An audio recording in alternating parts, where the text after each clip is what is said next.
Hello and welcome back to the Lowdown, everybody, where today we're talking about the perfect signings for Arsenal this summer. Coming up on today's show, is Rodrygo achievable for Arsenal? But what I think we don't do enough of is actually, ironically, things like the Alexis Sanchez deal or the Mesut Ozil deal. When someone is on the move of that calibre, can we be there? Do Arsenal need another midfielder after Zubimendi? Can also fill in as a six, very tough tackling midfielder, but someone who can break the lines. And the debate continues about Benjamin Sesko. The colour of the puzzle piece and the maturity of the puzzle piece and all those things, those will come. But the shape for what we need specifically right now is really good. Hello and welcome back to the Lowdown, everybody. And joining myself and Mikey McCubbin today, we've got Alex Moneypenny, Arsenal expert, for his debut on the Lowdown. Alex, welcome to the Lowdown. Thanks for having me. Very nice studio. Very cool place. I'm glad you like it. It is a better place for having you here. And we're here to break down Arsenal's hopes and dreams this transfer window. Because as we film this on the 11th of June, Arsenal are yet to make a confirmed signing. They have a number of players that have left: Jorginho, Nuno Tavares, Marquinhos and Kieran Tierney. Liverpool, who finished 10 points ahead of Arsenal, have made great strides in this market so far. Florian Wirtz has been given the official, although we haven't seen him in the shirt just yet. Man City have made big strides as well. Alex, are you in any way nervous or sort of panicked around Arsenal's sense of inactivity just yet, or do you just think that's more to come and it's a long summer? Yeah, I mean, the rational part of my brain is going, we'll be fine, we'll be good. But yeah, you're watching like Aït-Nouri being confirmed and what they get, Aït-Nouri, Shirky and the Reinders as well. So, yeah, it's slightly concerning. I think we are active. I think we've done the Gabriel contracts as well. I think those sorts of contracts, I get it that they're not as exciting. But if someone said to you, okay, you have one of, in my opinion, one of the best left centre backs in the world, and you've got him signed to a new contract, that's some of the best business you can do in a summer, in my opinion. So yeah, in terms of the incomings, a little bit, I would be lying if I said I wasn't. But yeah, we are active, so. The one that seems like it was most likely to be confirmed very early on this summer, but hasn't quite been confirmed just yet, although it does seem to be going through now, is Martin Zubimendi. There was that sort of flirtation with Real Madrid. Real Madrid supposedly in and then out. And what did you kind of make around that? And what difference do you think Zubimendi will make in midfield? Yeah, that was a fun day on Arsenal social media. Zubimendi. I think one of Arsenal's big issues last year was tempo. That's what and I think hopefully over the course of the pod we can talk about it. But the being really specific about what Arsenal. I think everyone can see that someone from space could see Arsenal need a forward, right? Like I think that's completely fair. But then it's about getting specific about what are the issues specifically we're trying to solve, and one of them is tempo, which is weird to think about a midfielder in that sense. But he really will help us with that, I think, in terms of getting the ball moving quicker. Someone who can pop into certain spaces and receive from all angles. Declan Rice is a fantastic world-class midfielder. Is his best quality receiving from all angles, playing passes through the lines? No. So I think as a pairing, that really excites me. But I also think there's a sort of meaning aspect to this as well. Arsenal want to win now. And I think a lot of, we'll talk about probably Benjamin Sesko a little bit later and stuff, and there's concerns about that transfer for various reasons. But in Zubimendi, in my opinion, we are buying for that position a ready now, win now player. I think sometimes because names get linked for so long, you can kind of get a bit of fatigue and you can almost not overthink you, but there's a part of you that sort of starts to think, oh, is it actually that good? If Zubimendi's name was linked to Arsenal today and we signed him whenever we're going to sign him in a couple of months, I think there'd be a lot more hype about it. It's just because it's sort of been brewing for a long time. But in terms of our specific issues, back to it, I think he'll really help us. Mikey, I mean, he's had a phenomenal record with the Spanish national team. He scored the other day, crucial goal with Real Sociedad, was linked with Liverpool last summer.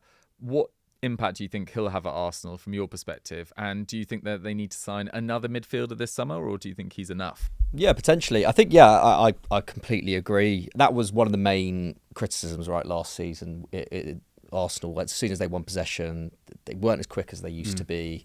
Like you say, like Rice being asked to do an awful lot in the first half of the season, and we saw that take a toll on him. So yeah, and I think not even just his goal for Spain the other night, but just his performances across those two games. You just see that supreme technical ability he has. I think the reason why someone like Adam Wharton at Crystal Palace excites English fans so much is because he displays kind of Zubimendi-esque traits, and that's not something that we're used to with English midfielders, and that's not something that Declan Rice is. So, like, I think in that sense, yeah, it's a brilliant signing. And then also against the backdrop of, is Thomas Partey going to sign a new contract or not? Of course, Jorginho leaving. Like, Arsenal do need depth in midfield, and I think Mikel Merino, you know, we expect Arsenal to sign a striker this summer. I would be so surprised if they didn't. Mikel Merino probably won't be asked to be an unorthodox striker next season. You would hope, if Kai Havertz stays. You never know. You never know. Iconic stint up front. Yeah. All it takes is an injury to Havertz, doesn't it? And maybe he comes back into the fold. But nevertheless, I think like Mikel Arteta would like to use Merino as more of a depth option, or, you know, having a bit more muscle in midfield, having someone who can, you know, who can just make that Arsenal midfield a bit tougher, split minutes with Rice a little bit more, take the pressure off him. If you have Zubimendi in there, I mean, the base of your midfield is just sorted. But you do need a depth option there. So I was looking around, and I think the player that really stuck out to me, who I think would be super suitable for this Arsenal side, is Exequiel Palacios at Bayer Leverkusen. Now, Leverkusen have, you know, lost two of their best players in Wirtz and Frimpong to a Premier League, and Tar to Bayern, of course. And there have also been links between Palacios and Real Madrid, very loose links, I think mainly because of Xabi Alonso going there. He was linked with Man City before they went for Reinders.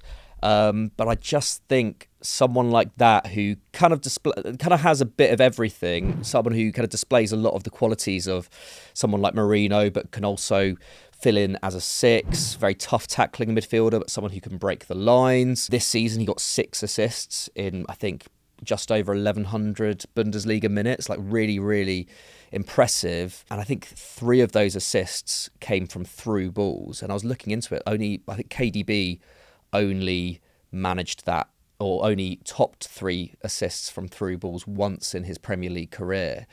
So this is someone who I think would really suit that style of play. Do you in any way worry about his injury record? Because I often think about him for these. It's not amazing, but it's not. It's patchy, but it's not like, in the last couple of years at least, he's rarely been out for really long swathes of time. Like last year, he was just not used as much by Xabi Alonso because of the arrival of Alex Garcia. So I think that wouldn't be as much of a worry to me. Like Arsenal have dealt with injury crises before, and I think if you have Zubimendi in there as well, like he very much becomes a depth option rather than someone who has to start every week. But I think, that's certainly something Arsenal will be thinking about. But he is someone who is used to getting minutes off the bench and used to being used in different midfield positions. And I think if you already have Zubimendi and Rice there, they're fixed. Ødegaard, of course, fixed in that 10 role as well. So, I don't think it should be as much of a concern as if, say Zubimendi was coming in with a really patchy injury record. Okay. Well, I also looked at the Bundesliga for my suggestion. We'll get Alex's thoughts on both of those and whether he thinks either of those fit and whether the Arsenal should look in a different direction as well. But I think Angelo Stiller at Stuttgart would be a really nice addition. I think since Granit Xhaka's departure, and yes, Arsenal got really close in the first year after Xhaka's departure, but Martinelli, I don't think it's been quite the same since Xhaka left. And I think a lot of that is to do with Xhaka just being, even during Arsenal's worst years, finishing 8th in 2019-20, Xhaka was still amongst the Premier League's best at passes into the final third, finding that gap between right back and centre back and right centre back that Martinelli could run onto really effectively. I think Martinelli, when he's left to do too much out wide, can kind of lose confidence if it's not going his way, and I think that's proven to be the case over the last couple of years. So Stiller, I think, in that left-sided 8 role, where ideally you'd have Declan Rice, but I think you need more quality in there as well. And maybe the concern would be, is Lewis-Skelly going to eventually play in that role as well?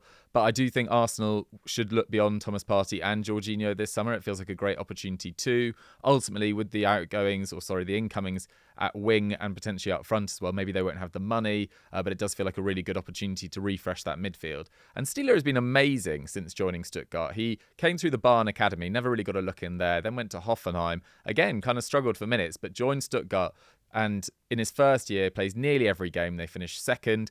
Last year, he had the same expected assist per 90 ratio as Phil Foden, playing from a deep position. And a lot of that is because he's got an amazing set-piece delivery on his left foot. He feels like, alongside Alexander Pavlovic, the most exciting Bundesliga prospect in midfield. And it's a style that has translated in some difficulties in terms of forward players in the last few years, Werner and Kunku, players like that. But I think midfielders generally, if you can cope with the demands of the Bundesliga going up and down, and Stiller can, and he's broken into the Germany squad, then that should translate pretty well to the Premier League. There was only 10 players in the entire Premier League last year that created more chances than Angelo Stiller. So I think he'd be a really, really good addition for an Arsenal side that at times last year, when Odegaard wasn't on form and Saka was out, it felt like really lacked creativity through other methods. So Stiller, or who was yours again, Mikey? Palacios. So with Stiller, would you almost see him as an understudy to Odegaard then? Because obviously, like Rice, I don't know. I wonder what you think about this, Alex. But with, there's still a debate about Rice, whether he's actually going to be a 6 or an 8, where like how that midfield is set up next season. And I think that kind of defines like who Arsenal bring in as well as Zubimendi. I think the thing with Stiller against Palacios is much more of a destroyer and has much bigger defensive numbers. Stiller, not this season, to be fair. Like I think Palacios and Stiller's creative numbers are basically the same this season, and Palacios's defensive numbers have come way down from being used more in different positions essentially and being encouraged to get forward more. But in terms of his physical profile, in terms of what he's done most of his career and his general attitude to play, that's certainly the case. Yeah. I just thought Stiller was a good option for that left-sided midfield. Zone can also play as a DM if needed as well. It's just another very solid option that can play in a variety of positions. I wouldn't probably play him in that Odegaard role because I think he doesn't have the sort of agility and sort of dexterity of movement that Odegaard has there. I'd use him in a deeper role because that's where he's thrived in the Champions League and the Bundesliga for Stuttgart. Alex, what are your thoughts on those two suggestions and who you'd potentially look at if you're even thinking of signing another player alongside Zubimendi? Yeah, interesting. Stiller I had considered. I'd never considered Palacios. Interesting. I think, again, trying to sort of picture this Arsenal team in my head and what the issue is, and I always have sort of two things in my mind. How do you compete with where the league is going, and how do you innovate as a top team? I think on this first point, there were some numbers out from The Athletic recently talking about how the Premier League is now the most counter-attacking league in Europe in terms of the most fast break shots and goals. There were some numbers from the Financial Times recently suggesting that repeat sprints are going up. So basically, it's a running league. And you can see Nottingham Forest and Bournemouth and Fulham, whatever, all these teams, right? I challenge any Arsenal fan watching, do you feel comfortable in that context going into next season with basically, if you forget sort of 6 and 8 for a second, but the two pivot in the sort of our 4-4-2 mid-block, Rice, Marino, Zubimendi, maybe a 32-year-old Thomas Partey. I don't feel comfortable doing that. So I'm looking at legs to compete on that aspect. To come to names, I've sort of got very expensive, middle and lower. I would say that on the lowdown. I would say very expensive Carlos Baleba at Brighton. I just absolutely love it. It's probably never going to happen unless we have a big sale or whatever. But just in terms of someone who can cover that amount of ground, eat up that amount of space, I really like that. I look at the PSR situation at Villa and I wonder whether Onana might be interested. I know Arsenal were interested before as a maybe slightly less expensive option. I've always rated him certainly defensively and as again covering space. Lucien Agume is probably the cheapest at Sevilla. I've heard there are links there with Arsenal, and he makes a bit more sense as a kind of more progressive Thomas Partey heir like that. I think he's probably not that sort of contributor further forward from what I've seen, but I think it all makes sense. But it's there. I think the innovate part, and probably Dougie, you were talking about the sort of the creativity and sort of adding almost to Arsenal's midfield. I do think Zubimendi will add a lot. Again, specifically, let's go super nerdy on the Arsenal thing. One of my big bugbears this season has been our inability. We are one of the best pressing teams in the world, in my opinion. Once we win the ball, to turn it into anything. What happens, as you sort of mentioned it earlier, so we'll win the ball and we'll reset. So that's one thing in terms of tempo that Zubimendi will help us in terms of turning high turnovers into shots, if you want to call it that. We're one of the worst in the league at it when you look at the numbers. I think Zubimendi will help there. But then sort of in terms of the other side of the innovate question, I actually think it will come from other positions. I think basically there's two schools of thought. Arsenal needs something creatively, and some people's answer is, maybe a signing there, and maybe that is the answer. I'm not saying it isn't necessarily, But for me, I look at what we need to do further forward, and I think there's more innovation I do there. So for me, the midfield, I think I just want more legs, basically, alongside Zubimendi. Okay, I like the suggestions a lot. Right, let's talk about the sort of winger, sort of extra attacker, because it does feel like with all the names being linked, with Leroy Sané going to Galatasaray and not Arsenal, who were reportedly interested, it feels like Arsenal are potentially going for quite a big hitter. I mean, just going back to that Sané thing, apparently he didn't really want to wait for Arsenal to decide whether they wanted to sign him, which suggests to me that he wasn't first choice there, and that they are looking at potentially a Rodrygo or some other big name transfer.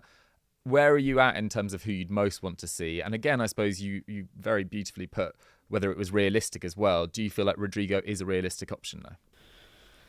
If anyone is watching, please, to anyone, the higher powers of this universe, if Rodrygo can sign for Arsenal, yeah, look, I think it's not only sort of the level of ambition I think a lot of Arsenal fans would have loved. It just makes so much sense as a fit. As a group, I have a bit of a theory about Mikel Arteta. I think end of 22-23 really hurt him. Like, there's going to be things that hurt you as a manager and a football player, but I suspect, and you sort of read between the lines, you get this interview to Marco where he's like, it's deeply painful.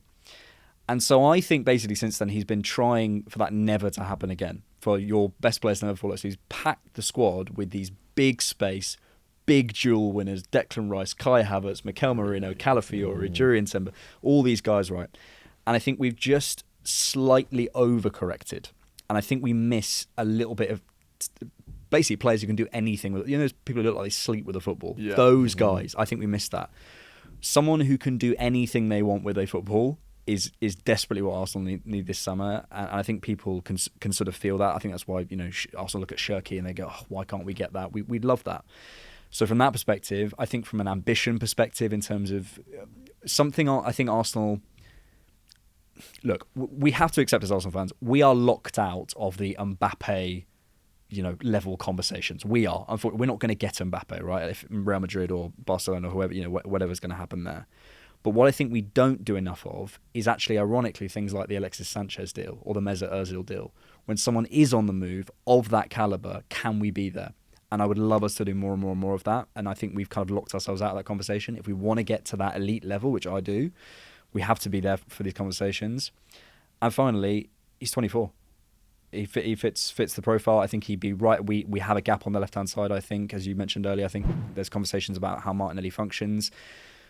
I go back and forth with Arsenal fans, whether it's just him or just the system. It's a combination. I think Rodrygo would step more inside. But yeah, I think he, in terms of that doubling up issue on Saka, he'd solve some of that.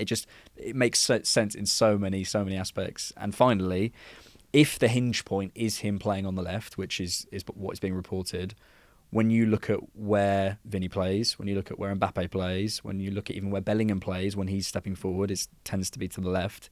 That's not going to be easy to resolve. And is it Mastantuono? I don't really know much about him, but they've just spent £45 million on a 17-year-old, so that tells you what they think of him. So yeah, if this can happen, please. Yeah, it would be a real statement for the Premier League as well. I feel like I was a little bit worried going into this transfer market for the entire Premier League, with Trent and Kevin De Bruyne leaving. But Wirtz is such a statement. I think Ryan Shirky will really entertain. And Rodrygo is definitely that level of excitement of signing as well. I think it'd be absolutely epic. And he's said for years he wants to play on that left-hand side.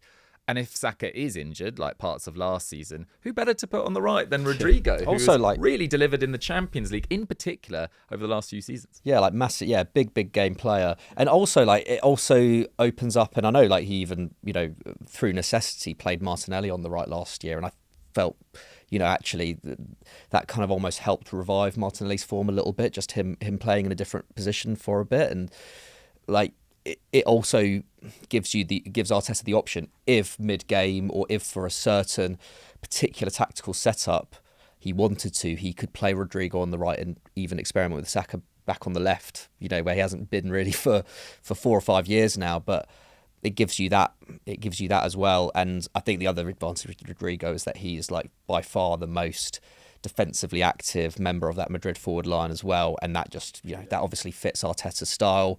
It's funny that you mentioned Alexis Sanchez. It almost feels like if Arsenal did get Rodrygo, it would be that kind of level of highly skilled player, verging on world class, coming into, for the first time in his career, coming into a team where he is basically going to be the star. The only difference being is that you've got, world class talent across that forward line now as well. Much better support arcs than Sanchez. Exactly. Massively. So really, that comparison is really spot on, I think. But I think the advantage that Arsenal have is that even if Rodrygo, for whatever reason, isn't available and Madrid would charge a lot of money, probably, belabour, 90, 100 million kind of range. There are a lot of left wingers out there, not necessarily like up for sale, but available for the right price this summer, right? Like you even look at Eberechi Eze at Crystal Palace. Now, I don't know whether Arsenal exactly want that kind of player, but I think he would bring so much in terms of, someone who can make something out of nothing, obviously has the Premier League experience as well, a bit older than Rodrygo, but would be available for, £68 million. Even someone like Kaoru Mitoma at Brighton, again, maybe not the right age profile, but hasn't got that many miles in his legs for a 28-year-old, only been playing professional football for 5 years. Again, just, someone who can make things out of nothing, like amazing first touch, so good in transition. And I'm just trying to think of who else. I guess Nico like Williams, Nico Williams, Yep. I think with Nico Williams, it feels like those wage demands are maybe the only thing that stopped Arsenal from like really going in hard for him. And I guess you could say the same thing about Barcelona as well. But it feels like, when you look at like strikers, when you look at defensive midfielders, when you look at, right backs, when you look at centre backs, it feels like almost everywhere in this market, it's really, really difficult to get yourself a really, really good deal. Whereas with left wingers and even players who can play on the left and right, it feels like a bit of a buyer's market. So I feel like it feels like almost as much as a striker, it's vital that Arsenal get a left winger this summer, because it feels like there may not be as good an opportunity to have like this much choice. I agree. I think the market's really good. Gittins as well, another one. Oh yeah, of course, yeah. But that would be great just for the bidding war. Yeah, exactly. And I'm not saying for Arsenal, but if you even think about the ones moving around, the ripple effect of where's Sancho going, where's Rashford going. I'm not saying for Arsenal, but where did they go and what happens to the other players? Yeah, absolutely. I've got quite a punchy suggestion for the left wing area, as is my way, and I think it's quite a long shot, because he has just won a treble. But I think Bradley Barcola, if you couldn't get Rodrygo, would be an amazing addition at Arsenal. Look, I think it's a real long shot. I was actually a little bit worried when Kvaratskhelia went there in January, because I was like, what's that going to mean for Barcola's minutes? And it did affect his minutes. Ultimately, he only started 2 of their final 5 games in the Champions League, going up from the quarterfinals onwards.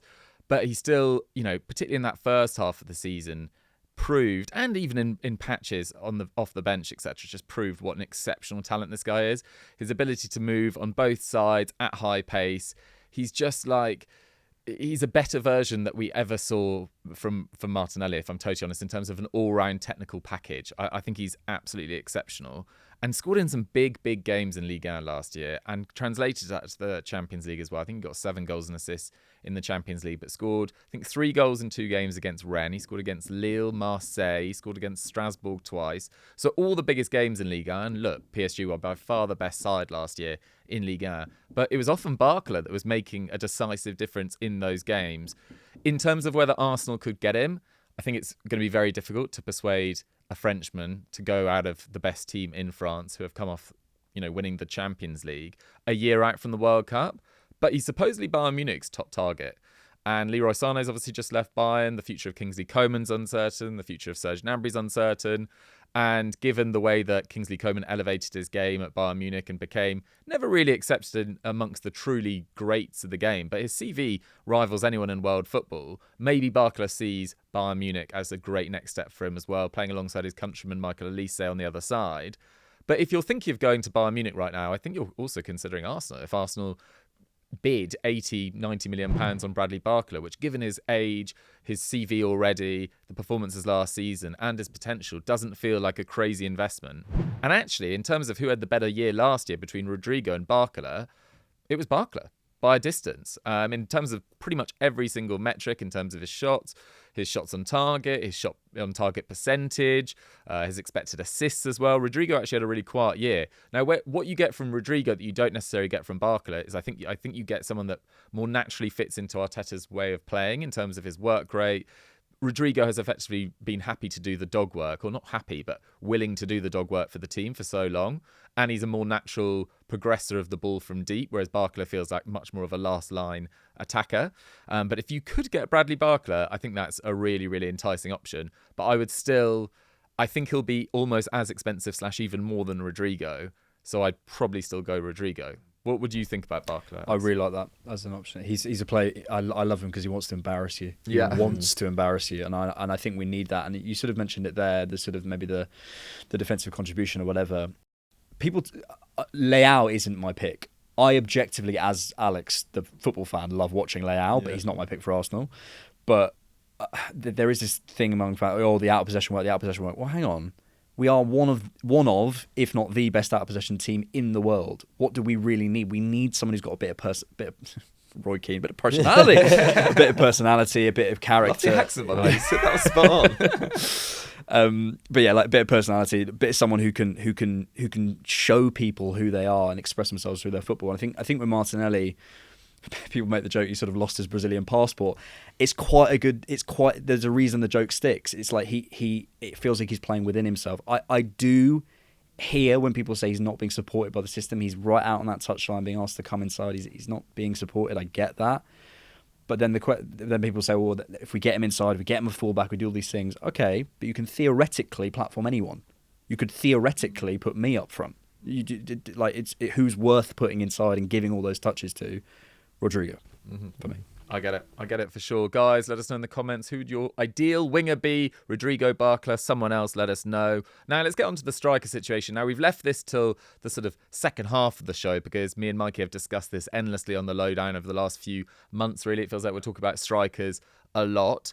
But the fans of the Lowdown won't have heard Alex's thoughts so much on the striker situation. So, where are you at? Sesko feels like the most likely. I've heard you on Saturday Social not necessarily talking in effusive terms that you want Gyokeres. Who would be your backup to Sesko? Where are you at? Yeah, it's interesting actually, even not to go into personal, but the response to that clip, how people feel about Gyokeres now. It's really, and I do feel things are people I talk to and sort of stuff you see online and videos I watch and stuff. The conversation around Gyokeres is changing, and I think it's interesting.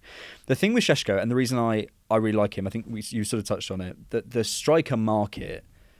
It's tough. It's really tough. If you think of the top strikers, okay, Victor Osimhen, I love him objectively as a talent. I don't know what's going on there. Is it wage demands? Is there stuff we don't know? I can't sit here and say I know. I have no information. But for some reason, that doesn't seem to be going to the top clubs, even though I think he has the talent. Hugo Ekitike, I think, is a brilliant facilitative player. He's had a great year, obviously. For me, at Arsenal, he's a little bit too close to Havertz, what we have in Havertz in that sense, and dropping out and doing all that stuff to maximise him, so he's not for me. Ollie Watkins, I think, is a lovely option, but is he, Arsenal fans, if we finish the summer with Ollie Watkins and nothing else, I don't know how we'd feel. So I look at Sesko, and I saw the clip of you talking about him last week, and I actually agree with you that he is, of course, he is raw. And to be honest, I don't think I've seen anyone say he isn't. The thing with Sesko is, and I've come to an analogy of him, the colour of the puzzle piece and the maturity of the puzzle piece and all those things, those will come, but the shape for what we need specifically right now is really good, and that's why I like it. Arsenal don't have a problem getting the ball into the box. We don't need a facilitative nine.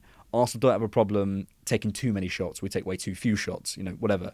If I go through the list of Arsenal's problems, I think we lack pace, I think we lack height, I think we lack athleticism, we lack transition power, we lack a channel runner, we lack someone who can deal with those balls, so balls from Saka to the back post, even Martinelli actually to the back post. Sesko would thrive on them. If I go through Arsenal's, specific issues, Sesko feels like he solves them. Does he solve them perfectly and maturely yet? No. But you come back to it. Isak isn't on the table. So what are you going to do? And I think as long as it's combined for me with a win now Rodrygo type signing, for me, Sesko makes a lot of sense. Yeah, the winger definitely changes the kind of parameters of what's needed from the striker, if that makes sense, for sure. Because if you sign a player on the wing who's almost guaranteed to get 15 plus league goals in their first season, then it does take the weight off Sesko a lot. In response to that clip going, well, people talking about that clip, a lot of Arsenal fans responded, and some agreed, some disagreed, well, a lot disagreed, but a lot of them responded saying that we don't need him to start every week immediately. Like, we could go into the next season with Havertz still as the starting number 9 and let him sort of feed into it. Are you of the same agreement, or do you want, if it was Sesko to come in, for him to be the starter from the 14th of August, or whatever it is? I'm glad you got my hate comments. I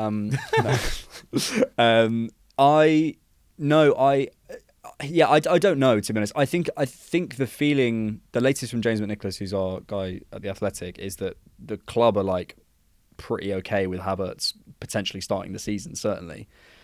Again, Isak isn't on the table, and I think, especially with the transformation that Havertz has done, unfortunately, this isn't a fun answer, because people want a number 9 who comes in and scores 30 goals and he plays every match and he is the guy and he's got a cool name and he's got a cool celebration or whatever, right? I get it, but it's going to depend on the game. When we need someone who can do a bit more of that, we can play them together. If we need someone who's going to drop in a little bit more, if we need more of a target, one of Šeško's limitations is dealing with contact, I think, certainly from behind. So if we're trying to hold the ball up, Kai Havertz plays. If you want runners off him, there might be games where you play, I'm dreaming here, if you get Rodrygo, you're going long to Havertz to bypass a Bournemouth press or something, and Rodrygo's picking up those second balls. You don't need Šeško for those games, but there will be games for him. And I think that's how we could use him for a year, certainly, while he's sort of adapting. But also, for me, that's one of his biggest limitations. And I also look at Mikel. I look at the development of Lewis-Skelly, as if I know him. Lewis-Skelly. I look at Bukayo Saka. I look at Kai Havertz, Gabriel, Saliba. Physically, how they deal with contact and how they developed in terms of dealing with contact. That feels to me like a thing that Mikel really knows how to coach into his players. So actually with Šeško, that's not something that particularly long-term, I'm not sure, because he's got the frame. I feel like as well, like the conversation around Arsenal's striker, and I guess you mentioned it there with who you'd ideally want as a left winger. We talked about it with Zubimendi about, Arsenal needing kind of win now players, but I think the narrative around Arsenal's striker has almost become a little bit too much like that, when there aren't really any. Really, aside from probably Osimhen, I guess, Isak as well, who, like you say, is off the market, there aren't really many win now strikers out there. Yeah. Like you say, 30-goal season striker, like there really isn't one. Given those limitations that you have, it almost feels, and it kind of sounds boring to fans, but to get someone who can develop into that in a few years' time, because, I just think the narrative around Arsenal, like having to win the Premier League next season, or at least win a trophy next season, seems to have become really dominant in the conversations around what is the business that Arsenal need to do. Yeah. And if you're signing if Arsenal do sign Zubimendi plus a left winger plus a striker next season, then I don't think you need all three of them to be the game changer next season. Like, this is still a long-term project. Like, all the memes and kind of, criticisms of Arteta, needing more time and whatnot, like, it create a lot of noise. But the reality is that Arsenal will be a more successful team over the next 10 years if they still continue to make smart signings for the long term now, rather than put everything on trying to win the league in the next couple of years, because it might take the heat off Arteta for a little bit.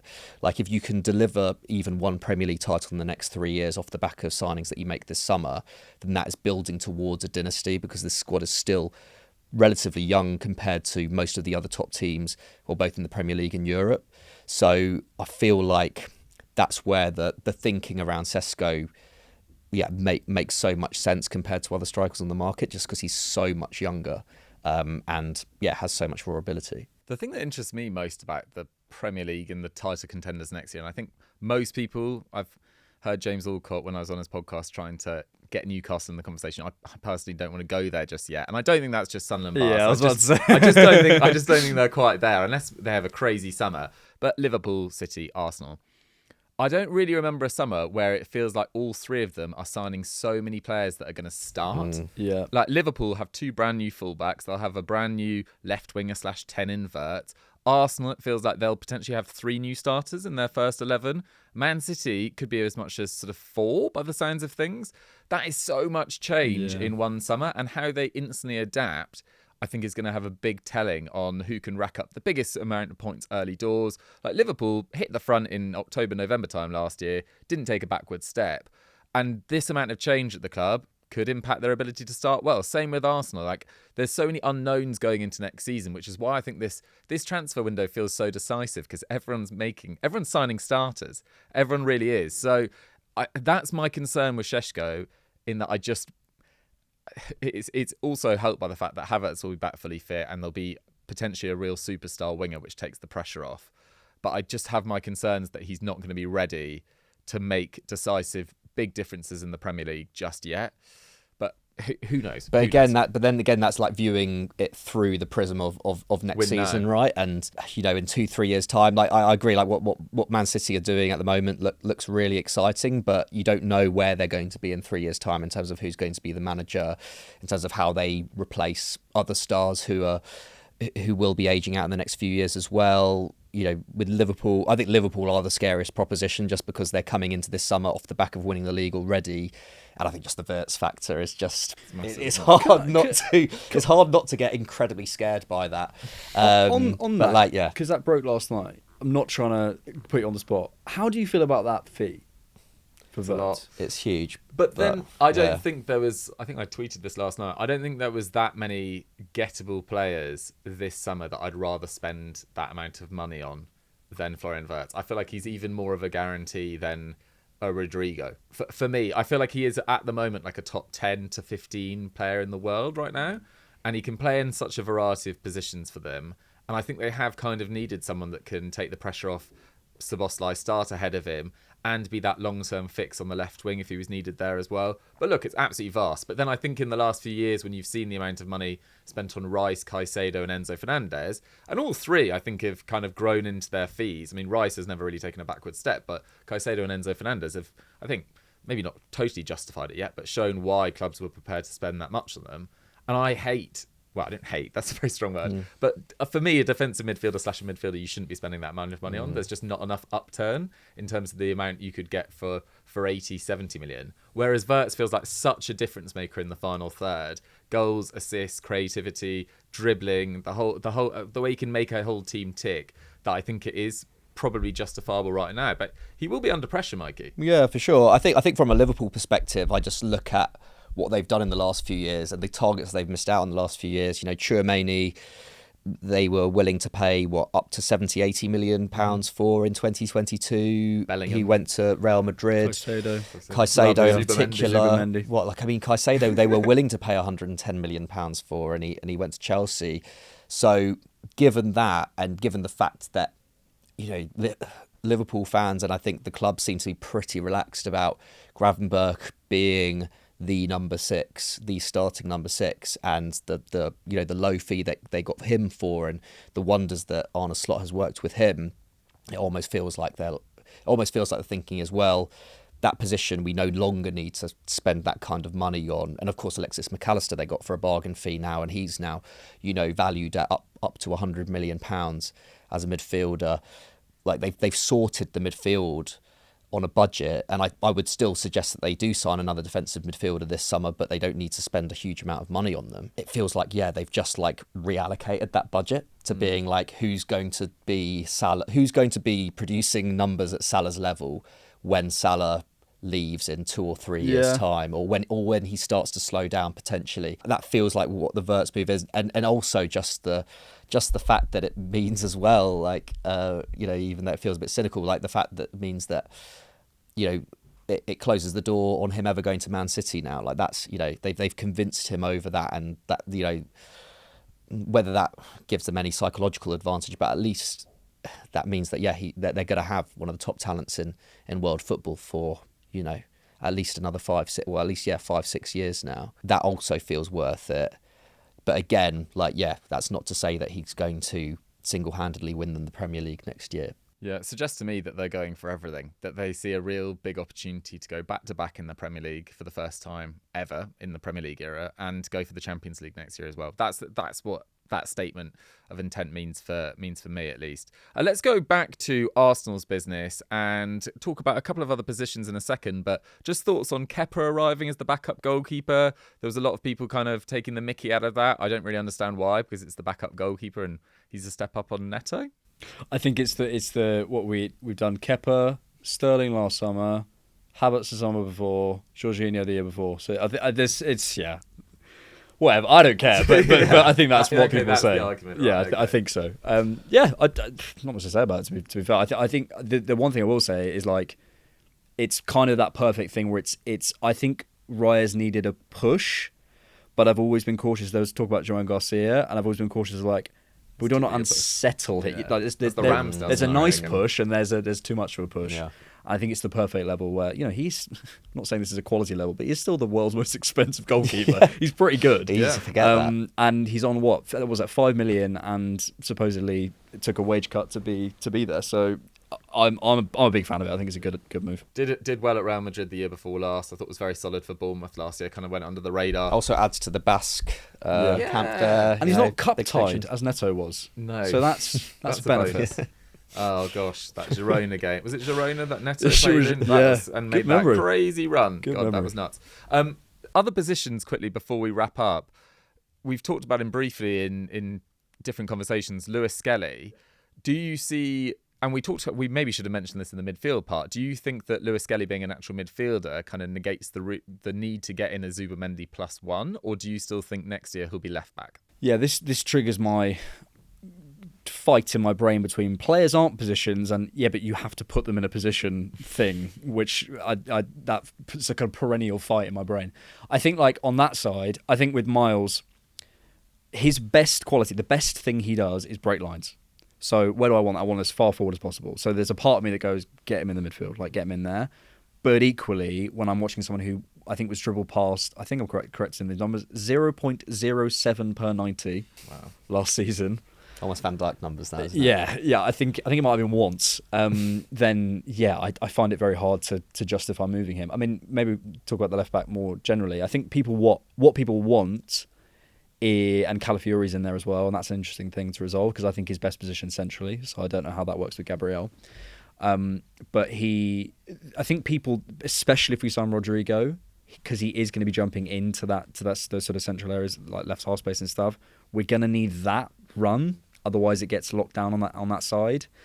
And we might need to sign a left back for that. I don't know who that is, but I wouldn't be surprised if we did. I've been speaking about Maxim de Kuyper at Club Brugge for a while. I don't know if physically if he's there. I don't know. But Arsenal fans will be annoyed because they go another left back. But when Kieran Tierney's leaving, when Kivior might leave, when Zinchenko's probably going to leave, we might need something there. But it almost feels like that's kind of what Pep has done this summer, as well as like after years of signing these kind of hybrid fullbacks. Yeah, he's going proper. He's like, oh, actually, you know what? A bit like what you're saying as well about the Premier League being about running more so now than ever, about transitions end to end. Like he's like, oh, you know what? Actually, I could have done with a real flying fullback last season. So I wouldn't be. It feels like top clubs are again trending in that direction. Yeah, and if you're getting your Morgan, if you're sort of upper mid-table guys, are your Morgan Rogers and Morgan Gibbs White, and that's where everyone's compacted. Well, where are the spaces? They're out wide. So maybe that's the next innovation. I don't know. I wonder whether as well you just sign like a 20 to 22-year-old sort of natural left back prospect as well, and because you kind of don't want to sign a superstar left back as well, with given the amount of money, and also they're incredibly rare in today's market as well. Left back's not a very deep position, and then it doesn't impact Lewis-Skelly's progression as well. But guys, that was the perfect signings for Arsenal this summer. We went through a number of them. We did it. I hope you guys enjoyed it. We talked midfield, we talked striker, we talked winger, we talked Lewis-Skelly, we talked Kepa. Yeah, the Kepa, probably not one of the highlights of the show. But Alex, for me. Thank you so much for joining us, Alex. Pleasure. If people have enjoyed watching you on this, where can they watch your stuff? Well, thanks for having me. You can find me on The Different Knock on YouTube and also on the Canon podcast. Please go check that out. Alex is a brilliant content creator. Thank you so much for watching this episode. Remember to watch it was Tuesday's episode about Chelsea as well, and we'll catch you next week. Actually, no, we won't. We're both on holiday. Yeah. We're taking a 1 week off. We'll be back the week after. Can't wait. See you then.